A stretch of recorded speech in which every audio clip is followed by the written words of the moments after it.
खरं सांगायचं तर कुठलीही टेक्नॉलॉजी परफेक्ट नसते. LC-NCचे जसे फायदे आहेत तसेच काही लिमिटेशन पण आहेत आणि ते आपण प्रामाणिकपणे समजून घेतले पाहिजेत.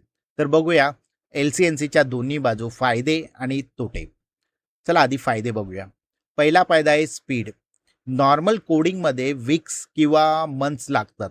LC-NCमध्ये तेच काम काही दिवसांमध्ये होऊन जातं. वेळ वाचतो आणि वेळ वाचला म्हणजे पैसा देखील वाचतो. दुसरा फायदा म्हणजे कमी खर्च. जास्त डेव्हलपर्स हायर्स करावे लागत नाहीत. स्टार्टअप्स किंवा स्मॉल बिझनेससाठी हे अगदी परफेक्ट आहे. तिसरा फायदा म्हणजे वापरायला सोपं. ड्रॅग अँड ड्रॉप कुणीही शिकू शकतं. HR असो, फायनान्स टीम असो, कुणीही ते शिकू शकतं. त्यासाठी कोडिंग बॅकग्राऊंडची गरज लागत नाही. चौथा फायदा आहे की तुम्ही झटपट बदल करू शकता. बिझनेस रिक्वायरमेंट बदलल्या की ॲप लगेच अपडेट करू शकता. डेव्हलपर्ससाठी थांबायची गरज लागत नाही.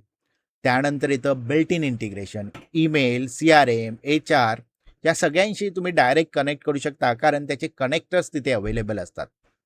केवळ सेटअप करायची गरज असते. सहावा फायदा असतो टीम कोलॅबरेशन. IT टीम आणि बिझनेस टीम एकत्र काम करतात. एकमेकांवरती अवलंबून राहण्याचं प्रमाण कमी होतं. सातवा फायदा आहे रॅपिड प्रोटोटायपिंग. नवीन आयडिया आली की लगेच एक MVP बनवा, टेस्ट करा आणि मार्केटमध्ये जा.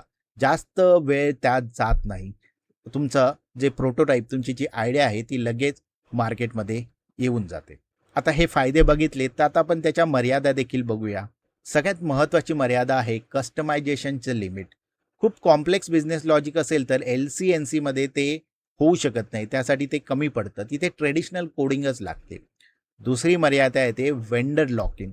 तुम्ही एका प्लॅटफॉर्मवर जर डिपेंडेंट होऊन गेलात आणि तुम्हाला जर ते प्लॅटफॉर्म बदलायचं असेल तर ते शक्य होत नाही किंवा तुम्हाला अधिक खर्च करावा लागतो. आणि ते प्लॅटफॉर्म बंद झालं किंवा प्राइसिंग बदलली तर त्यामुळे देखील अडचण होऊ शकते. तिसरी मर्यादा येते परफॉर्मन्स. साधारणतः LC-NC हे लाखो युजर्स हँडल करू शकत नाही. लाखो युजर्स असतील तर LC-NC ॲप स्लो पडू शकतं. हाय ट्रॅफिकसाठी हे नेहमीच बेस्ट ऑप्शन ठरेल असं नाही. चौथी मर्यादा येते सिक्युरिटी आणि कॉम्प्लियन्स. बँकिंग, हेल्थकेअर सारख्या सेक्टर्समध्ये खूप स्ट्रिक्ट रेग्युलेशन्स असतात. LC-NC त्या सगळ्या पूर्ण करू शकेलच असं नाही. पाचवी मर्यादा येते लायसन्सिंग आणि कॉस्ट. लायसन्सिंग आणि कॉस्ट कधीही वाढू शकते. सुरुवातीला स्वस्त वाटतं, पण स्केल वाढलं की सबस्क्रिप्शन खर्च जास्त होतं. सहावी मर्यादा येते जुन्या सिस्टीमशी कनेक्ट करणं अवघड होऊन जातं. लेगसी सिस्टीम बरोबर इंटिग्रेशन कधी कधी खूपच ट्रिकी होऊन जातं.